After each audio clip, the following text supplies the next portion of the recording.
तो बच्चों एक क्वेश्चन है जिसमें कि एक डिस्क है ना, एक हैवी डिस्क है ये, और इस डिस्क में दो स्ट्रिंग्स ऐसे बंधी हुई हैं, एक स्ट्रिंग यहाँ पर कहीं और एक स्ट्रिंग यहाँ पर ऐसे कहीं। ये एक किसी रूफ टॉप से ये जैसे फिक्स्ड एक रॉड कह सकते हैं। इस रॉड में ये दो स्ट्रिंग्स फिक्स्ड हैं, है ना। और ये दो स्ट्रिंग्स जो है ये कुछ एंगल फॉर्म कर रही हैं आपस में। इसका जो एंगल है ना, ये कुछ अल्फ़ा एंगल है यहाँ पर, ये ऐसा फॉर्म हो रहा है। ये दोनों स्ट्रिंग्स क्या हैं? आइडियल स्ट्रिंग्स हैं। ये दोनों स्ट्रिंग्स आइडियल स्ट्रिंग्स हैं। मतलब क्या? मतलब ये कि मासलेस और इनएक्सटेंसिबल खिंच नहीं जाएंगे, मतलब खींचने से कॉर्ड्स की तरह नहीं है। ये एक डिस्क है, इसका कुछ मास होगा, कुछ रेडियस होगा, और ये डिस्क जो है अपने सेंटर के अबाउट रोलिंग कर रहा है। इन्हीं दोनों rolling over these two strings, है ना, विद एंगुलर वेलोसिटी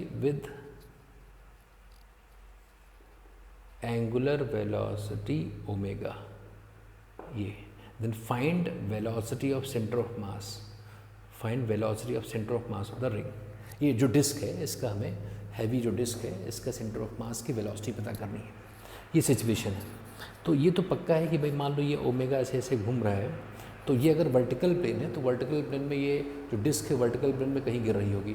तो वर्टिकल प्लेन में अगर कोई वेक्टर है, किसी प्लेन में कोई वेक्टर है, तो उसको दो हम परपेंडिकुलर कंपोनेंट्स में रिजॉल्व कर सकते हैं। इसमें चालाकी मैंने ये किया कि इसमें जैसे इस स्ट्रिंग के अलॉन्ग एक एक्सिस तो मैंने इस स्ट्रिंग के अलॉन्ग मान लिया। भाई आप एक्स वाई कहीं भी मान सकते हैं, तो एक मैंने यही मान लिया। ये तो अपनी चालाकी है कि आप एक्स और वाई एक्सिस कहाँ मानते हो। इससे मानने से, क्योंकि जनरल इस वर्टिकल प्लेन में जो दो एक्सिस होंगी ना, एक तो मैंने ये मान लिया, ये मान लो एक एक्सिस ही आ गया सेंटर से होते हुए, ये परपेंडिकुलर हो गया, और दूसरा इसके पैरेलल ना, इस स्ट्रिंग के पैरेलल मैंने मान लिया ये ऐसे, तो ये ऐसा हो गया। तो इस वाली की तरफ मैंने वेलोसिटी का कंपोनेंट v1 कह दिया और इसकी तरफ वेलोसिटी v2 कह दिया, है ना। सेंटर ऑफ मास की वेलोसिटी के दो कंपोनेंट्स आपको दिख रहे हैं, एक कंपोनेंट v1 है, एक v2 है। तो सेंटर ऑफ मास की velocity √v1 square plus v2 square हो जाएगी, निकालना है। ये जो पॉइंट, इसको मान लो अगर a कहते हैं, तो a पॉइंट पर कोई रिलेटिव स्लिपिंग है नहीं, तो a जो पॉइंट है वो इस रस्सी का पॉइंट है ना, इस थ्रेड का, तो ये मोमेंटरली ये भी रेस्ट में है ये। तो अगर रेस्ट में है तो इस डिस्क का जो पॉइंट ए के कांटेक्ट में, वो भी उसकी वेलोसिटी 0 होनी चाहिए। तो अगर हम देखें तो इस पॉइंट की वेलोसिटी ये ओमेगा आर इधर होगी और v1 इधर कहीं होगा। अच्छा, v2 का कोई इफेक्ट v1 की तरफ होगा नहीं क्योंकि वो परपेंडिकुलर है। तो एक इक्वेशन तो यहाँ से मिल जाएगी कि v1 बराबर ओमेगा आर, है ना, क्योंकि स्लिपिंग नहीं है। तो एक कंडीशन यहाँ से आ गई। दूसरी कंडीशन ये है कि हमारी जो दूसरी स्ट्रिंग है ना, वो हमारी स्ट्रिंग, इसके लिए देखते हैं कि कितना एंगल फॉर्म करेगा। तो ये जो हमारी स्ट्रिंग है वो कहीं इसके पैरेलल अगर एक लाइन में ड्रॉ कर लूँ, मान लो ये जो दूसरी वाली कॉर्ड है, जो स्ट्रिंग है, इसके पैरेलल कहीं लाइन में अगर ड्रॉ कर लूँ ऐसे करके, ये स्केल है, इसके पैरेलल है ना। ये क्या है? ये यही स्ट्रिंग की पैरेलल, ये दोनों पैरेलल है, ऐसा ड्रॉ कर लिया जाए। तो ये जो स्ट्रिंग है ये वाली, ये सेकेंड स्ट्रिंग है और ये पहली स्ट्रिंग के पैरेलल है। तो ये एंगल अल्फा गिवन है, ये इतना एंगल अल्फा गिवन है, और ये दोनों परपेंडिकुलर, तो ये 90 माइनस अल्फा होगा, ये 90 माइनस अल्फा हो जाएगा। तो ये जो ये आ रहा है ना, ये दूसरी स्ट्रिंग है। तो दूसरी स्ट्रिंग की तरफ अगर हम देखें तो एक तो ओमेगा आर होगा ही, ओमेगा आर इधर की तरफ, और इस वेलोसिटी का एक कंपोनेंट इधर की तरफ होगा। इस v1 का कंपोनेंट होगा v1 कॉस अल्फा, और v2 का कंपोनेंट होगा v2 sine alpha, v2 cos 90 minus alpha. तो अगर हम इस पॉइंट के देखें तो इस पॉइंट की तरफ, इधर की तरफ कितनी वेलोसिटीज आ गई? जो ये दोनों वेलोसिटीज़ का सम आ गया ना, जैसे यही रस्सी ही तो है, इसी के पैरेलल तो मैंने बनाया है।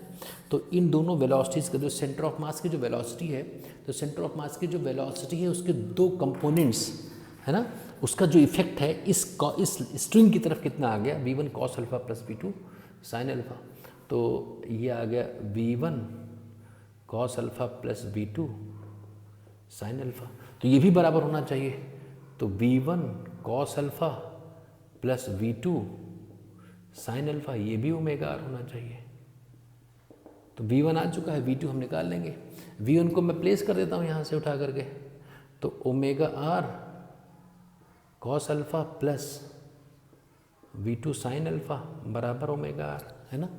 तो यहाँ से क्या आ गया देखो, यहाँ से क्या आ जाएगा कि V2 sine alpha is equal to omega r 1 minus cos alpha, और ये सेकंड आ गया, और हमारे पास V1 था ही, तो V2 कितना आ गया देखो, V2 आ गया omega r 1 minus cos alpha over sine alpha.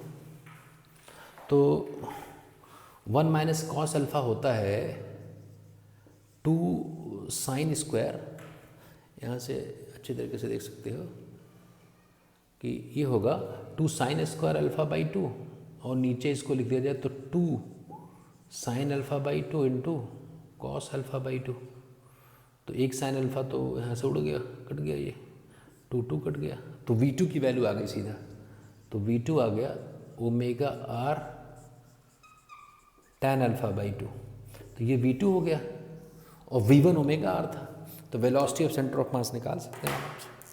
तो velocity of centre of mass क्या हो जाएगा, V velocity of centre of mass, उसके दोनों कंपोनेंट्स हमारे पास हैं, तो under root V1 square plus V2 square, तो ये आ जाएगा।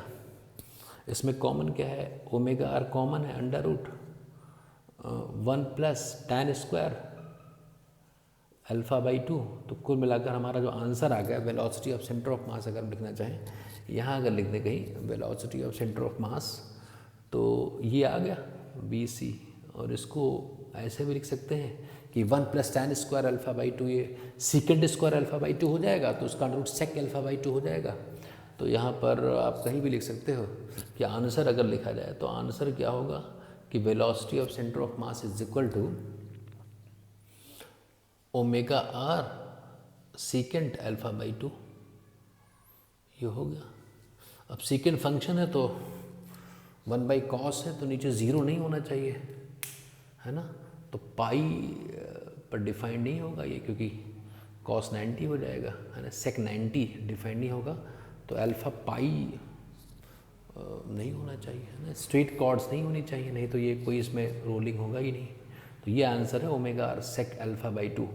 अगर दोनों स्ट्रिंग्स एक ही होती ना, जैसे अगर अल्फ़ा की वैल्यू 0 कर दिया जाए तो दोनों स्ट्रिंग्स एक ही हो जाएंगी, तो दोनों अगर स्ट्रिंग्स एक ही हो जाएंगी तो ऐसा कुछ अरेंजमेंट बन जाएगा, वैसे ऐसा कुछ बन जाएगा, ये डिस्क है और दोनों स्ट्रिंग्स एक ही हो गई, तो ये तो बहुत आसान हो गया। जैसे ये कंडीशन हो जाएगी ना, जब अल्फ़ा 0 कर दिया जाएगा तो दोनों स्ट्रिंग एक ही तो हो जाएगी।